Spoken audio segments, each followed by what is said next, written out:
শিশুরা যখন কথা বলা শুরু করে সাইফুল তখন নীরব। 7 বছর বয়স থেকে মানুষকে দেখলেই বড় বড় করে চেয়ে থাকতেন, খামচি ও কামড় দেওয়ার চেষ্টা করতেন। স্বাভাবিকভাবেই সাইফুলকে ভয় পেতে শুরু করে এলাকাবাসী। বাধ্য হয়ে 8 বছর বয়সে সাইফুলের পায়ে শিকল পরিয়ে দেয় পরিবার। তখন থেকেই 30 বছর ধরে বন্দি জীবনযাপন করছেন সাইফুল।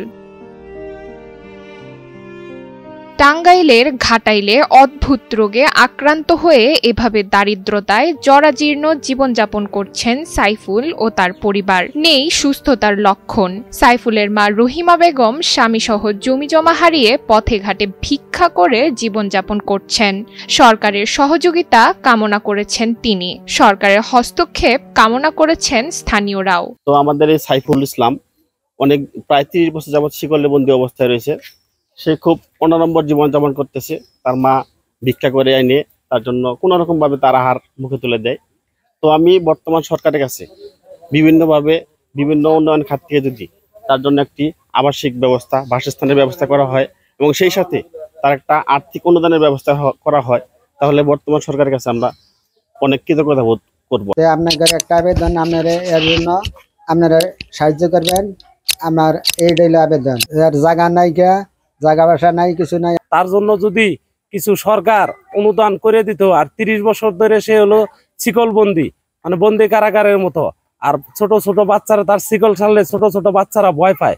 এই কারণে আমরা এলাকাবাসী বলেছি যে হলো তাকে আটকায় রাখার জন্য। এটা হলো সরকারের কাছে অনুরোধ করব যে তার একটু জায়গা আর বাসা থাকার জন্য যদি কোনো ব্যবস্থা করে দিত, তাহলে আমরা এলাকাবাসী তখন ধন্যবাদ জানাই। ওর মায় ভিক্ষা টেকা করে না খাওয়ায়। যদি আমনগরের মারফতে সরকার যদি কিছু অনুদান দেয়, সরকার যদি সার্বিক সহযোগিতা করে, তাইলে সাইফুলের জন্য একটু ভালো হয়।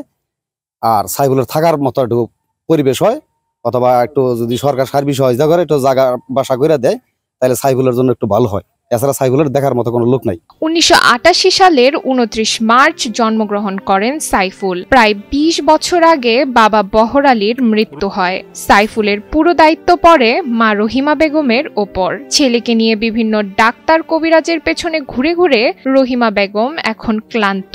পাবনার পাগলাগারদে পাঠানোর চিন্তাও করেছিলেন একসময়, কিন্তু কিভাবে কে নিয়ে যাবে সেই সিদ্ধান্তহীনতায় আর নেওয়া হয়নি।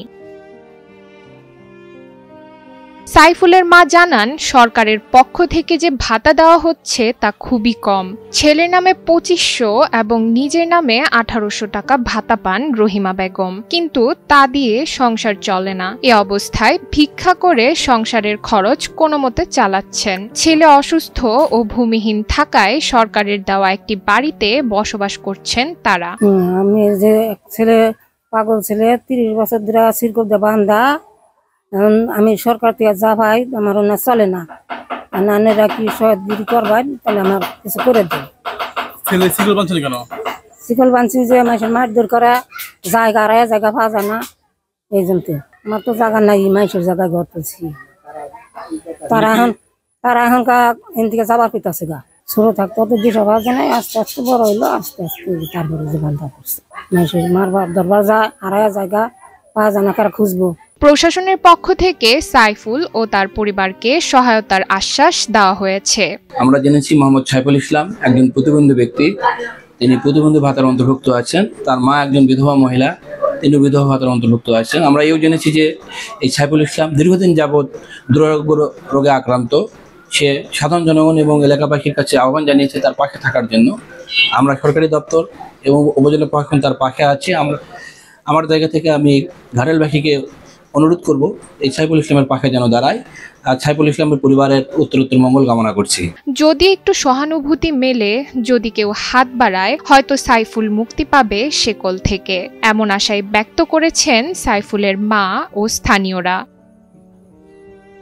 টাঙ্গাইল থেকে সুমন কুমার রায়ের পাঠানো তথ্যচিত্রে ডেস্ক রিপোর্ট, নুসরাত তালবিয়া।